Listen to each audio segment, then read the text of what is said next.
Welcome to Eat Blog Talk, where food bloggers come to get their fill of the latest tips, tricks, and insight into the world of food blogging. If you feel that hunger for information, we'll provide you with the tools you need to add value to your blog, and we'll also ensure you're taking care of yourself, because food blogging is a demanding job. Now, please welcome your host, Megan Porta.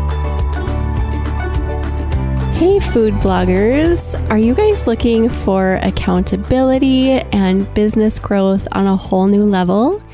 If so, you should totally join the new Eat Blog Talk Mastermind program that we are starting in May 2021.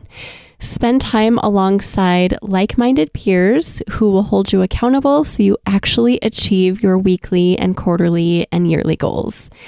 Masterminds hold massive power. Let's grow together, learn from one another, and stop allowing deadlines to slip through the cracks. Achieve big dreams this year. We are now accepting applications for the Mastermind program, and you can find the application at eatblogtalk.com. Hey food bloggers, welcome to Eat Blog Talk. This podcast is for you, food bloggers wanting value and clarity to help you find greater success in your business. Today, I have Brett Lane with me from SEOoutsourcing.com, and we are going to talk about SEO and how Onsite and Offsite SEO will take your blog further. Brett is an SEO expert with almost 2 decades of hands-on experience. He has managed over 1,000 SEO campaigns and has ranked tens of thousands of keywords within Google's top 10 search results. I'm excited to get a new perspective on SEO, Brett. Thank you so much for being here today. But first, we want to hear your fun fact. So one fun fact about myself is I am currently running 3 different companies from 3 different states within the United States. That is a lot of different states. Do you find that that's challenging, or do you do okay with that? It is extremely challenging, but what I found is when you have people working with you and not necessarily under you, it makes managing different projects and different companies a lot easier. So I've taken a lot of time to find the right people to come in and help me look at things from a management perspective. And if you have the right people working with you, basically you're able to just accomplish a lot more. And it's like, there's a parallel between that and SEO. When you're doing the right things, whether it be on-site and off-site, you're going to give your site the best chance of ranking as quickly as possible. Oh, I like your parallel there. That's fun. And I love your distinction. So people working with you, not under you, it's just one word, right? But there's so much impact in just changing that sentence a little bit. So I love your perspective on that. So I'm excited to have you here. We occasionally have SEO experts on, and it's always so good and interesting to get different perspectives because everyone has a different perspective on SEO. And it's funny because SEO is like all about the stats, right? And the analytics and kind of like diving into things that are kind of set that you should and can do. But there are also opinions and people can weave in different things relating to SEO. So that's what I always find very interesting. So we're excited to hear from you. SEO can be one of the biggest traffic drivers for bloggers and therefore revenue drivers. So we're always interested to hear. So can you first of all just tell us a little bit about yourself and your journey? How did you get interested in SEO and all of that? Mm-hmm. So as you mentioned earlier, I've been in the industry for almost 20 years. My journey began many years ago, before SEO really started to gain any type of momentum. And I started looking at just reading blogs and learning more information about like how search engines are processing data. And I started doing a lot of testing on my own. And through that experience, it led me to, create an opportunity for trying to make money online by being able to sell services from a consulting standpoint. So I decided to read as much information as I could and then start finding businesses who needed to rank on Google, started going and just emailing and calling. I think I sent 100 emails, and out of those 100 emails, I got 3 responses. One company said that they weren't interested. One company said that they were interested, but the timing wasn't right. And one company was a web development firm in Springfield, Missouri that said, hey, your timing is perfect. let's start working together.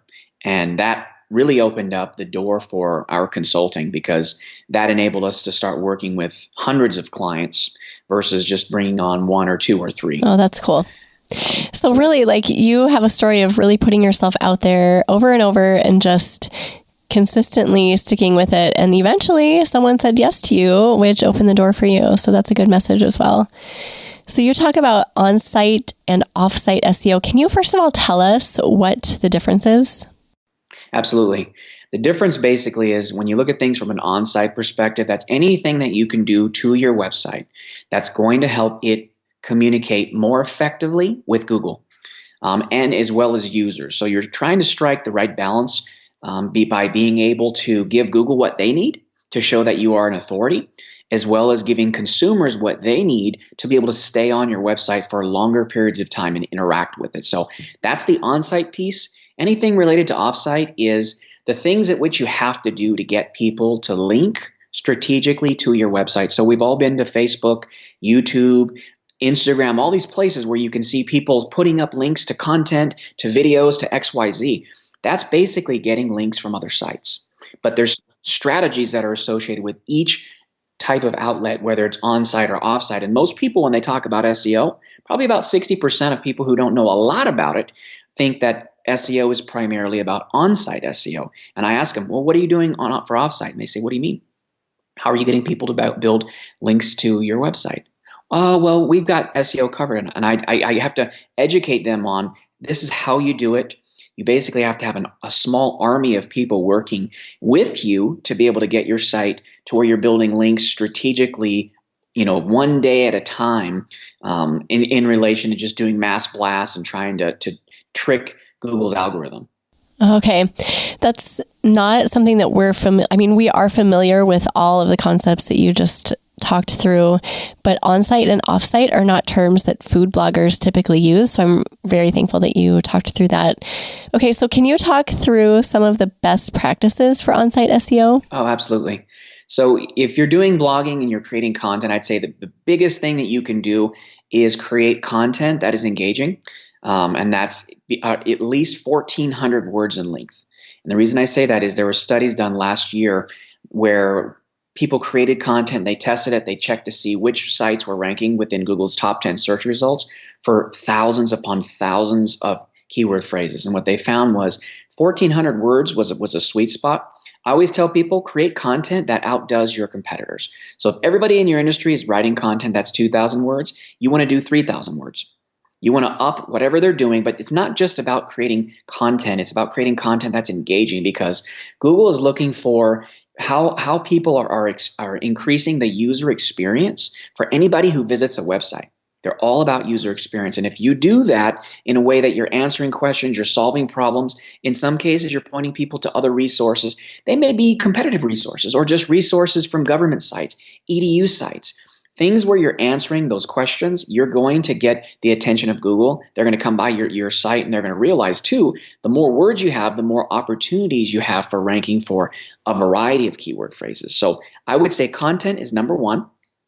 Your listeners are probably doing things like optimizing title tags and meta tags, looking at having keywords in their URLs where you're using the dashes versus underscores, some very basic type of tactics.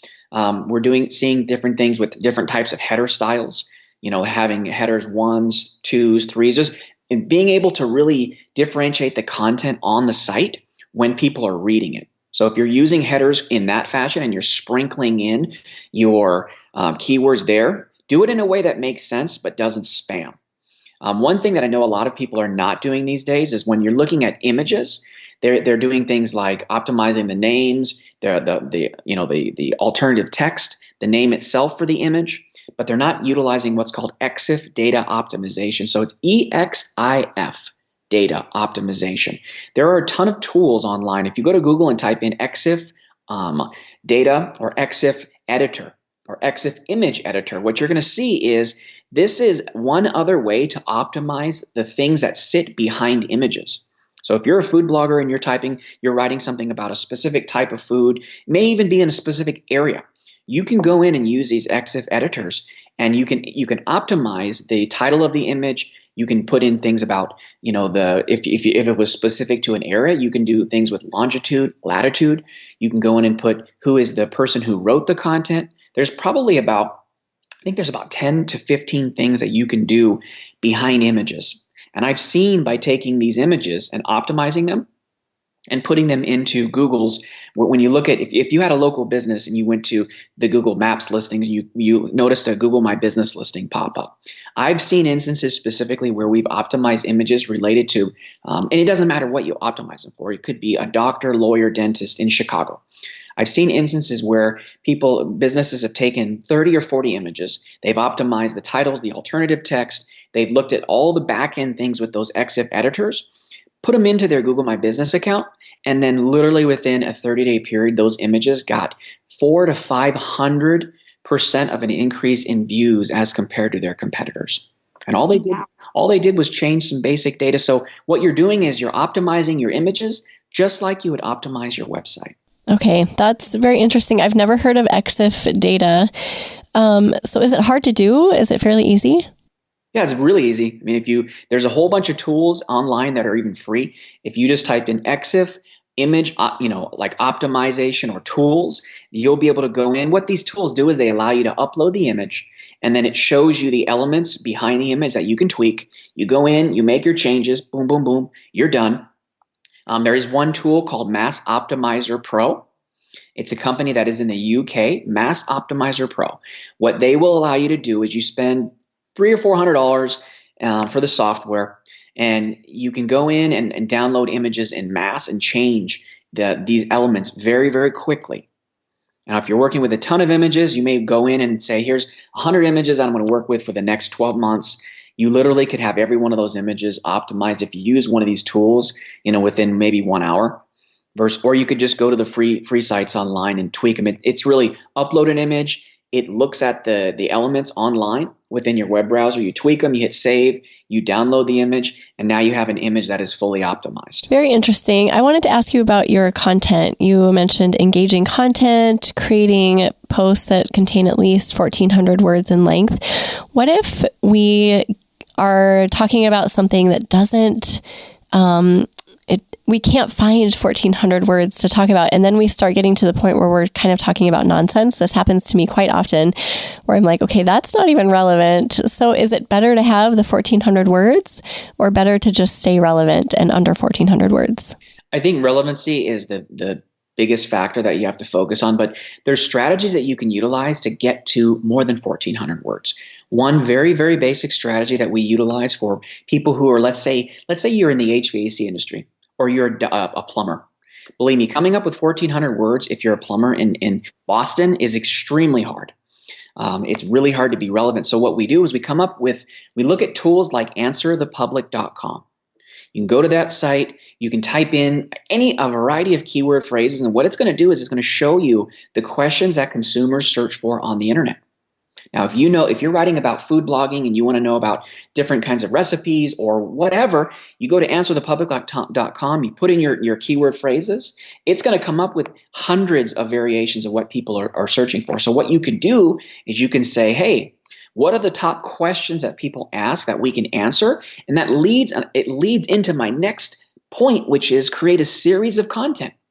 So if you go to Answer the Public and you notice that people are asking a lot of questions, and you take these questions and you put them into buckets of 5 to 10 questions each, you literally could create content that answers those questions in the form of an FAQ, and then you're able to put that on those pages where people can look at it, they can see the questions, they can get the questions answered.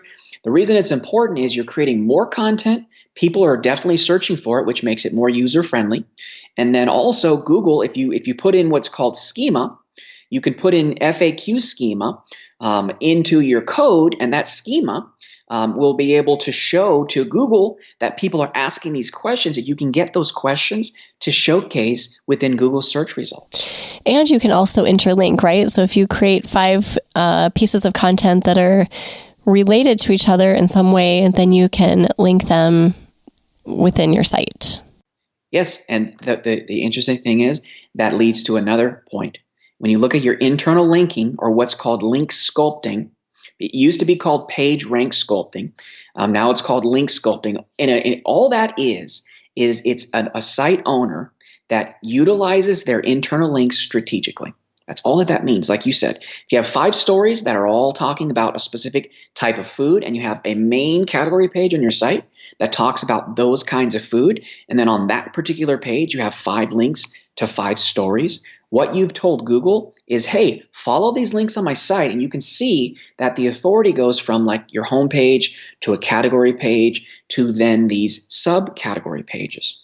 So what you're doing is you're gently guiding Google down this path of content where it becomes more relevant as Google follows more links from a higher level page to very deep level pages. And you're building upon the relevancy and what I mentioned earlier, user experience, Megan. So relevancy, but also you're establishing your authority, which is huge with Google, right? Correct. Yeah. What other best practices do you have for on-site SEO? So there are a few other quick ones and easy ones is making sure that your site is secure by utilizing HTTPS. You go out and you get a security certificate for your site. Very simple. It basically shows Google that your site can be trusted. Users can trust your site. It's a very easy one. Another big one is to look at, whatever type of website you're using. If you're using like a WordPress template or some other variation, you want to make sure that your site is mobile friendly and can be viewed within a mobile phone very, very easily. You want to be able to make sure that the site is responsive in design. And by that, I mean, if you're looking at your website from a phone, a tablet, or a desktop, that website has the ability to show users your content in a very user-friendly way. And how does web accessibility play into that? I know that's kind of a different topic, but does that play a role in what you're saying? It does. Being able to, it goes along with that user experience. If you can make information more readily accessible to users and in a way that is easier, you're doing a lot more for your users. And there's something called Core Web Vitals, which is basically something that Google looks at from a user experience factor perspective. So it's looking at content, it's looking at things that are behind the site that are the bits within the code. Google is always looking at increasing its user experience for people who visit its search engines because they make 95%, and I would even say higher, of their revenue from people who are clicking on their ads. And they want to know that if a person clicks an ad, they go to your site, they stay there longer, they know that they're going to make more money by showing that person's ads at a greater rate. So although it helps out users tremendously, it also helps Google make a lot more money. I like that explanation. Did you have anything else for on-site SEO? Yeah, there's a couple really quick things. If you're looking at increasing your Google page speed, which is a part of those Core Web Vitals, you're going to want to look at, I'll mention a couple quick WordPress plugins. One of them is called Hummingbird. It is a really, really good way to increase your user experience through Core Web Vitals. Great. There's another one called Smush It. It's an image optimization plugin. Another good one is, there's another one called WP Rocket. It's another really good WordPress plugin that'll go in and make your site much faster. And then the other piece, since you're creating a lot of content, is if you're creating sitemaps, you want to limit those sitemap total URLs to 10,000 URLs per sitemap. Anything more, there's been testing. Anything more, it makes it a little bit harder for Google to go in and crawl the site. So at the end of the day, the overarching message for on-site SEO is make your site very user-friendly. Make sure that technically it communicates with Google, and make sure that you have content that is going to be engaging, where you're creating series for users to read, because you want them to get in and have the Netflix effect. You want them to binge on your content. You want them to go to page to page to page to page and stay longer on those pages, because it makes those pages very, very sticky.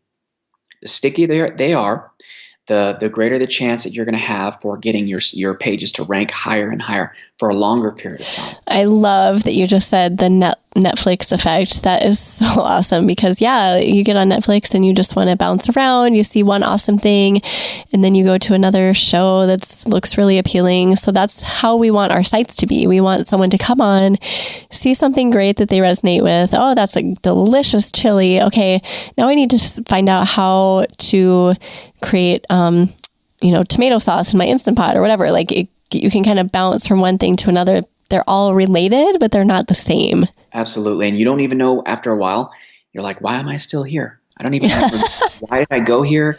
And I've spent 2 hours reading recipes about chili. So that is the goal. We want people to say, why am I still here? Yeah. I love it. Okay, so does that kind of wrap up all of the Onsite? That was a lot. That was such great information. I wrote all of it down. I was writing crazy notes.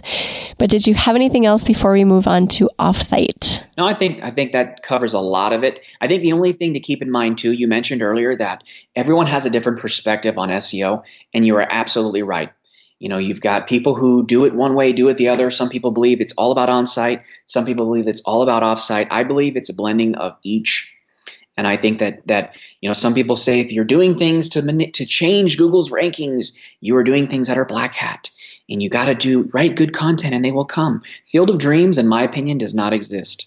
If you have a hot dog stand in New York and you're on Times Square and you're selling a crap load of dogs because you have exposure, if you're in the desert selling the same exact dogs and you see a camel come by with a person on it every 1 or 2 days, you're not going to get the sales.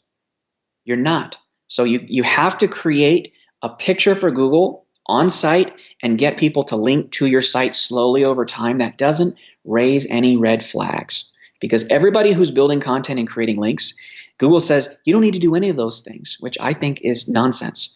If you do it correctly and you do it effectively and you're strategic, you can do it in a way that Google will take notice of your site and they are going to outrank. They're going to rank you much higher than your competitor. Okay, so let's talk about that. So Offsite is basically getting backlinks to your site.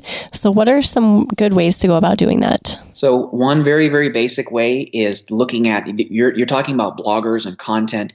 There are hundreds of sites on the internet that exist for just showcasing information. So I created a couple things for your listeners. One of them, there's some question about whether or not directory sites still work. Are they garbage? Are the links, the quality too high, too low? I tell people to Google, you want to look at your link equity, your link portfolio, if you will. And by that, I mean, you want to have links coming from a variety of places, just like a financial portfolio. You don't put everything in stocks, bonds, mutual funds, that company, that startup that your cousin told you to join. You want to have a lot of different eggs in different baskets. And by that, with directories, they may represent something that's like on a scale of 1 to 10. They may be a 2 or a 3. Perfectly fine. These are basically just sites online that exist merely for the reason of showcasing information about other sites. So if your users were to go to bit.ly/directory links, all one word, directory links. I've created a link there that's going to showcase about 100 different sites where your users can go and submit 5 pieces of data about their blog to over 100 sites to gain 100 different backlinks. Very, very, very basic. Now, here's the other part. If they said, hey, I don't have time for all this, this is too much, all they got to do is go to bit.ly/directory subs, SUBS, all one word. If they go to that link, it's going to take them to another company that can do all the work. This has no relevancy or association to my company whatsoever. It is a VA service where you go in and you purchase buckets of time.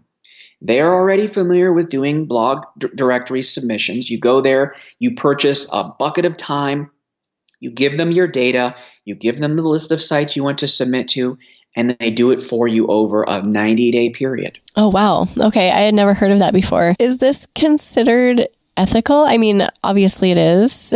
Otherwise, you wouldn't be saying it. But is there a debate about that, whether it is or not? So where you would come and have questions would be from some people saying, you shouldn't waste your time on lower level blogs. That's what you're going to get. It's not an issue of if it's ethical or not, black hat versus white hat. It's all just people would say, is it worth your time?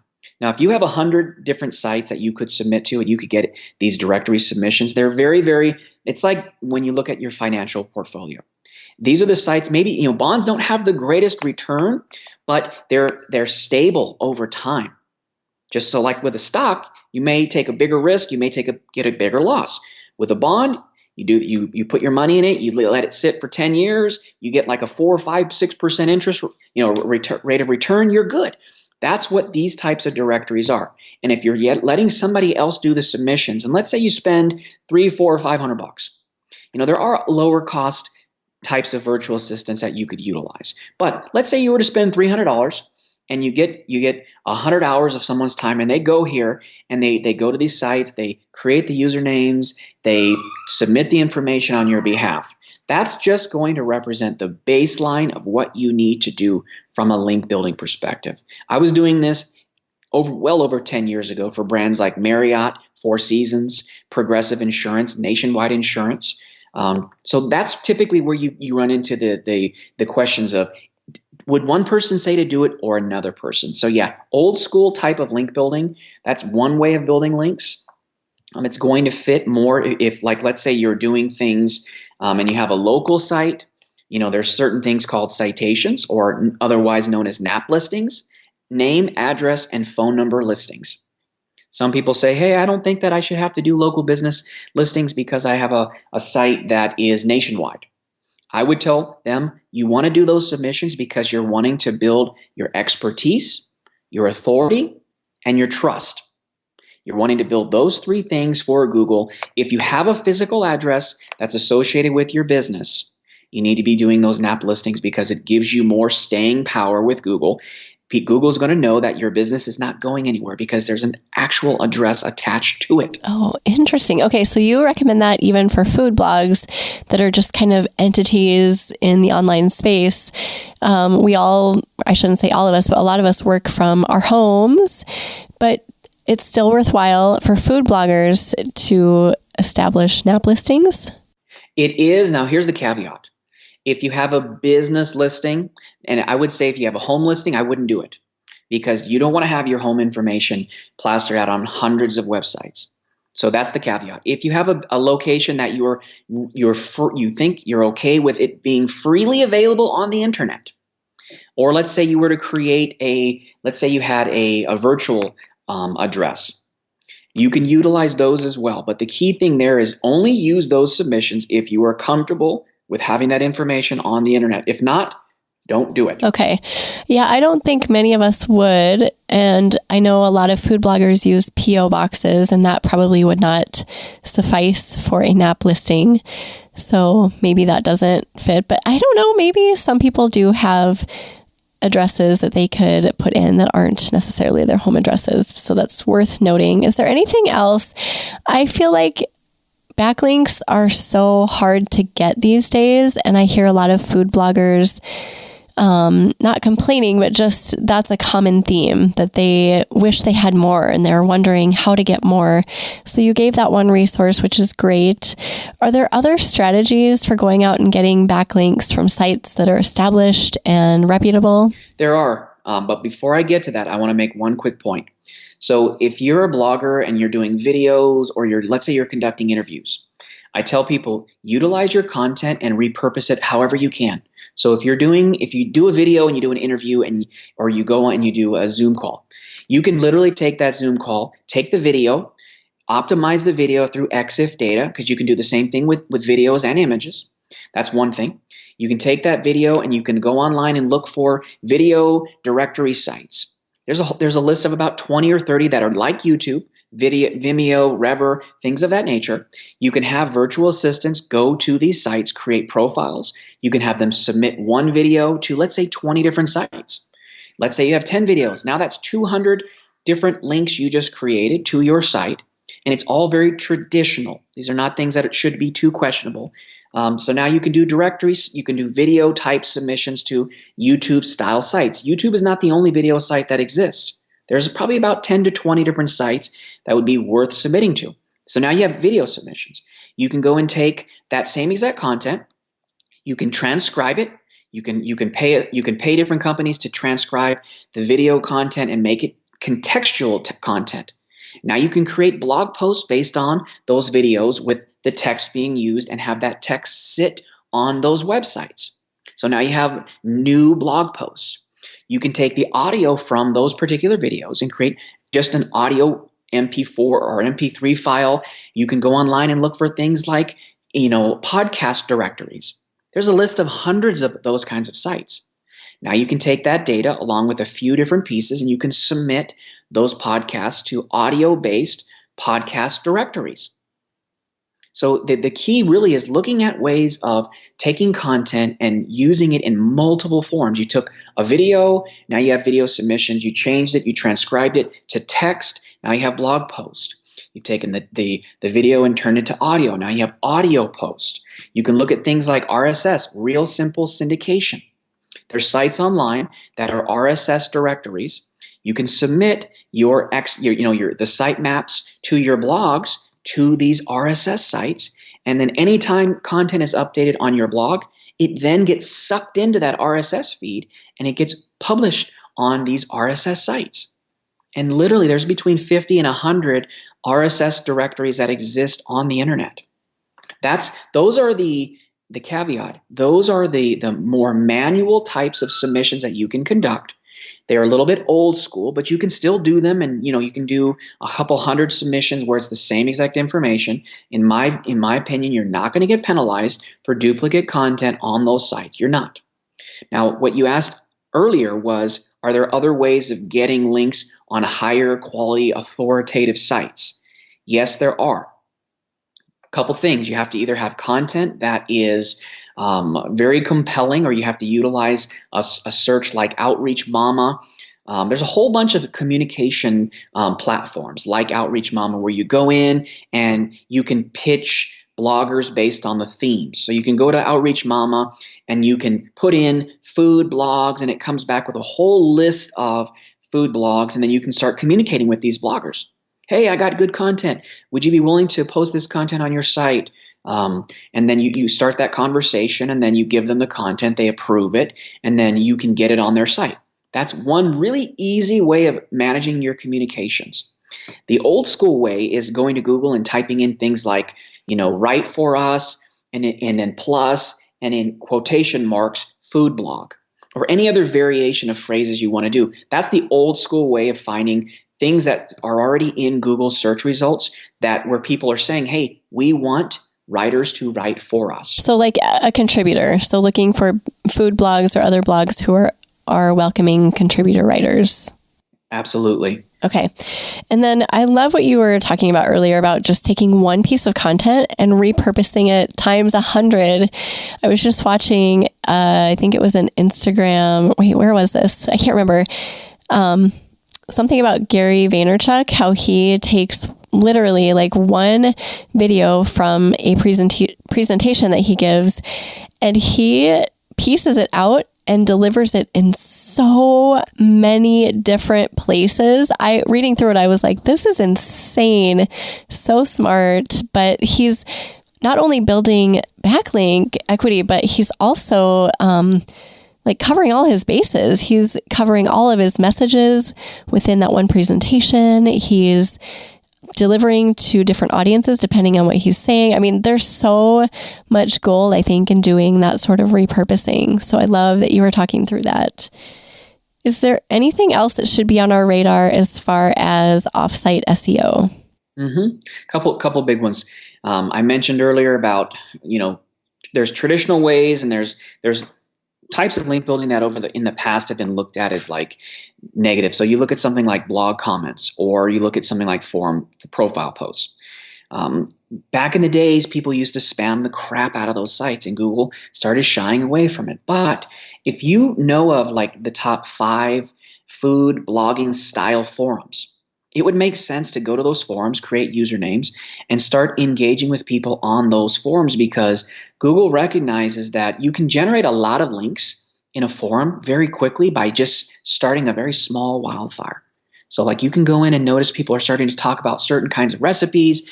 You get in and you're like, I have a chili recipe that I found from one of my friends here. You link to it. And if a ton of people find that recipe to be interesting, they'll link and link and link and link to it. So there still is merit, in my opinion, of finding forums and blog style sites where you're either making good blog comments, where you're adding value and resources, or you're going to forums and you're communicating with people within these forums, or even within question and answer sites, looking at Reddit or Quora. going in and finding where people are talking, what they're saying. And if you add value, people are going to find what you put in there, and they're going to link to it because you're expanding their experience on that site. So if you do anything, like with forums or guest blog posts, you're doing it in mass, you're using crazy software programs, that's going to get you hurt.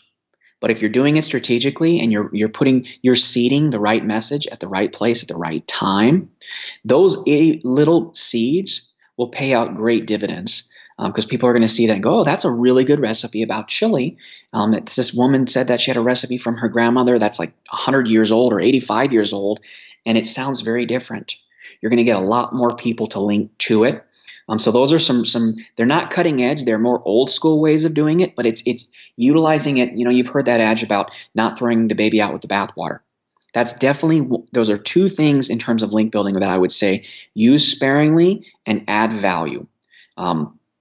The only other things we haven't talked about really are looking at opportunities for getting posts on EDU sites, colleges and universities.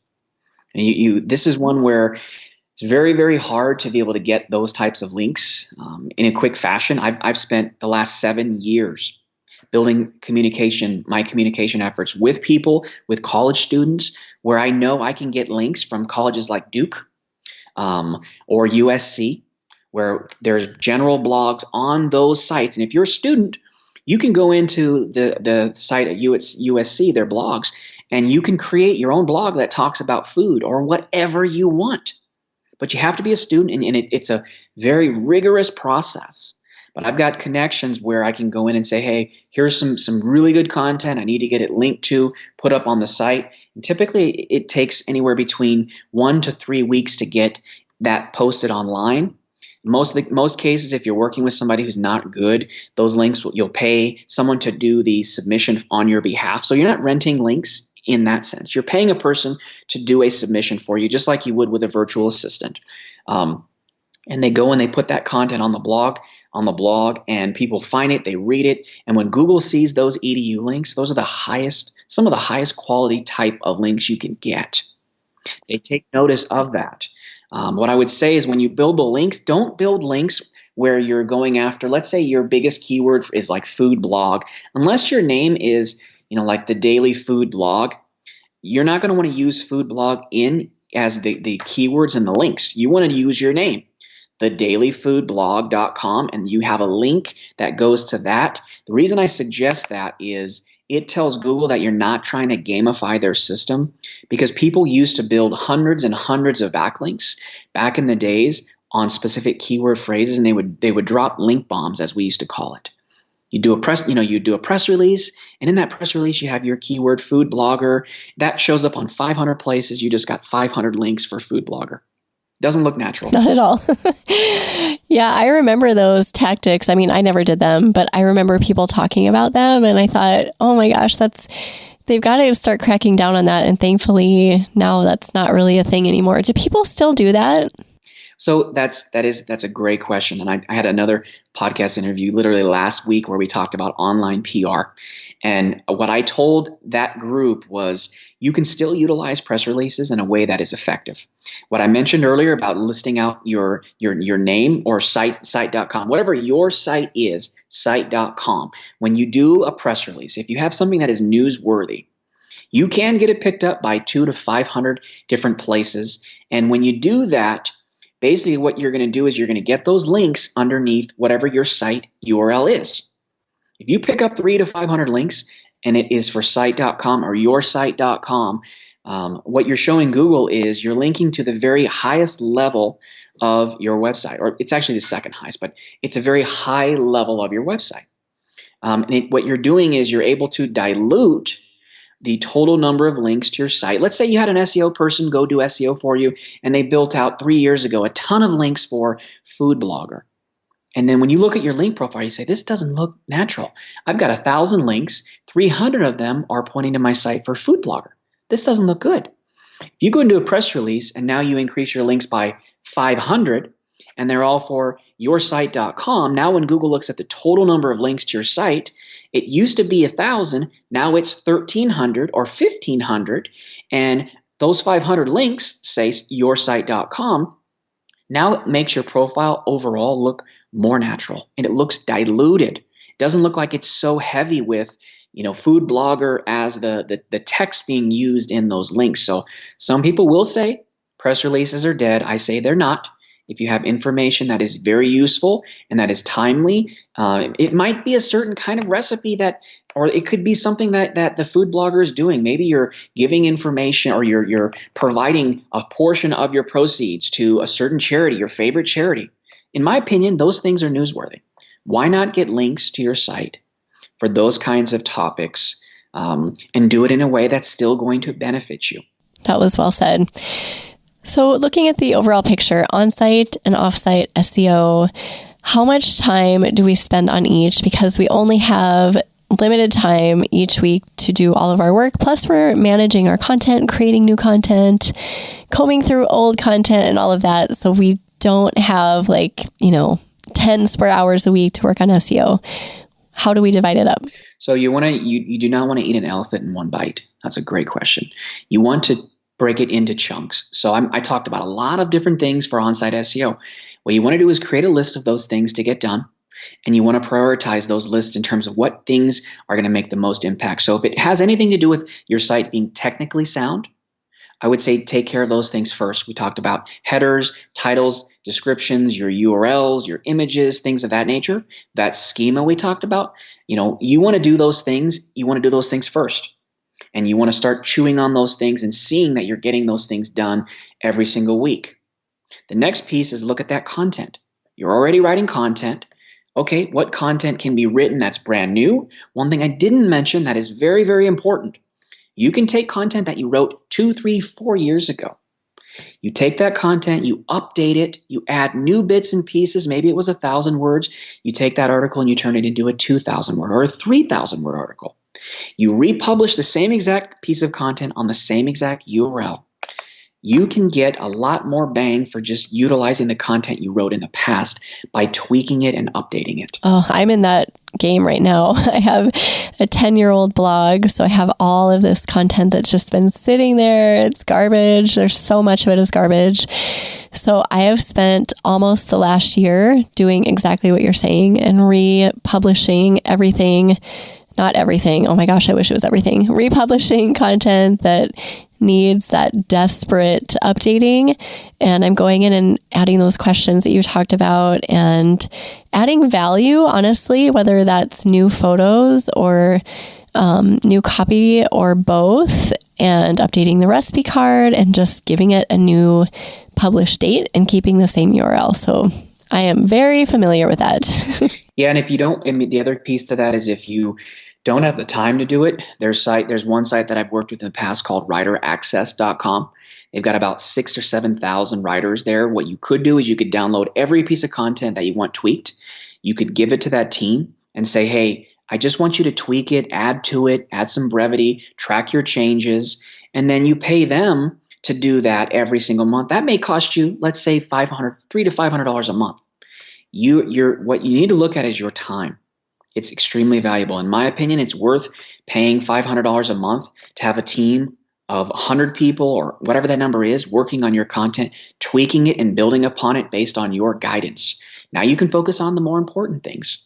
Oh my gosh, you are speaking to us there, because time, you're right, Brett, it is so valuable. And when we get into those projects that don't necessarily light us up, or that don't, they're obviously doing good. They're adding value to our sites on the back end, but it can get tedious, as you probably know. Like, not everyone is like, oh yes, SEO, good, let me dive in. So getting help for those things that free up your time to do the things that actually do light you up is really, really valuable. I have never heard of writeraccess.com, but I will check that out. Is there anything that we've missed that you feel like food bloggers should know about either on-site or off-site SEO, or anything at all regarding SEO? Yeah. In terms of the link building, and this goes along with your last point, finding the time to do different things and not having enough time in the day. So I mentioned a lot of different kinds of link building tactics and things that you can do that are old school, where you're taking content and you're repurposing it. I'm going to give your listeners a resource, and I'm going to have a couple caveats. There is a site called Conquer, It's konker.io. It is a site, it's kind of like Fiverr, where you have people who come in and there's resources where people can post up projects and things of that nature. What I say with the caveat there is you literally could go to Conquer and do searches for things like blog directory submissions, podcast submissions, image-based submissions. That's another thing we didn't talk about. Looking at infographics or taking content and condensing it into a picture and finding infographic submission sites, video submission sites. What I would say is you would go to Conquer, you would look for people who are doing those kinds of submissions. The caveat being you don't want to utilize somebody who's doing thousands, even hundreds of submissions. You want to find somebody who does submissions by hand where they can take your video and submit it to 20 video sites. What you could do, a quick strategy, is you could literally find a person and you can give a person within Conquer and say, hey, I noticed that you do 20 directory submissions for videos. Here is a URL where you can get my videos, and anytime a new video gets posted up to the site, I need you to submit it to my 10 or 20 video sites that you helped me create. Boom. You can do the same thing with images on your site. You can do the same thing with looking at blogs to submit, to blog directories. And one of the reasons why people don't go to sites like this is because it's hard to separate the wheat from the chaff if they don't know what they're doing. So when you keep your submission numbers very low, you're talking about 10 or 20 video distribution sites. You're not going to get penalized by Google by taking one video and submitting it to 20 sites. I guarantee that. Take one podcast and you submit it to 20 or 50 podcast sites by hand. What you want to do is you want to go in and look at people within Conquer where they've already done those kinds of submissions, where they have a ton of thumbs up. So like if I go to Conquer right now and I do something like, let's say, podcast submission within their search functionality, I'm going to go and look at, okay, where can I get people who would submit podcasts or images or things of that nature to those sites? You can look at sites where they'll do it by hand. You basically conduct those search queries, and you're going to look for the people on there that have tons and tons of jobs that have been completed with a thumbs up. Now, the reason I say this is, let's say you find a guy or a gal that does directory submissions, very basic, images, podcasts, and so forth, and you found a person who's done 2,000 submissions in the last 5 years, and they have 1,998 thumbs up and 2 thumbs down. What that shows me is they've done a lot of submissions, and they have a lot of people's trust because they did the work as it was reported on their listing on Conquer. So this is one type of site where your users can go and they can find people who can do those older school types of submission work that they don't have time for, and they can still keep their cost low. You find somebody who can do a set of directory submissions to 50 sites, they may charge you $50 or $75. As long as they've done a lot of work, they've got a lot of thumbs up, and they're not submitting to a ton of places, and they say, hey, these are manual submissions. The only thing you're doing is you're doing submissions that you would have done by hand with the same exact information to the same exact sites. The only difference is you don't have to do them yourself. Oh, amen. Yeah, I think the manual submissions is key there, right? Because you don't want it to go into some like automated thing, because can that be a red flag? It could. Now, the reason I say, when you do these kinds of submissions, these are the few types of submissions that you can do where you have the same exact type of information submitted, where it doesn't throw up a red flag for Google. So if you have a podcast and you submit to podcast directories, your name never changes. Your description, you could write 3 to 5 different descriptions for your podcast to give to this team to split it up and make it a little bit more unique. But at the end of the day, you're submitting information about your site that talks about the blog, who you are, what you do, a link to your blog. Those things don't change, but changing out your description and saying, hey, I'd like you to go and do, let's say, 50 different kinds of submissions for me, and I'm going to write 10 small different descriptions for your podcast.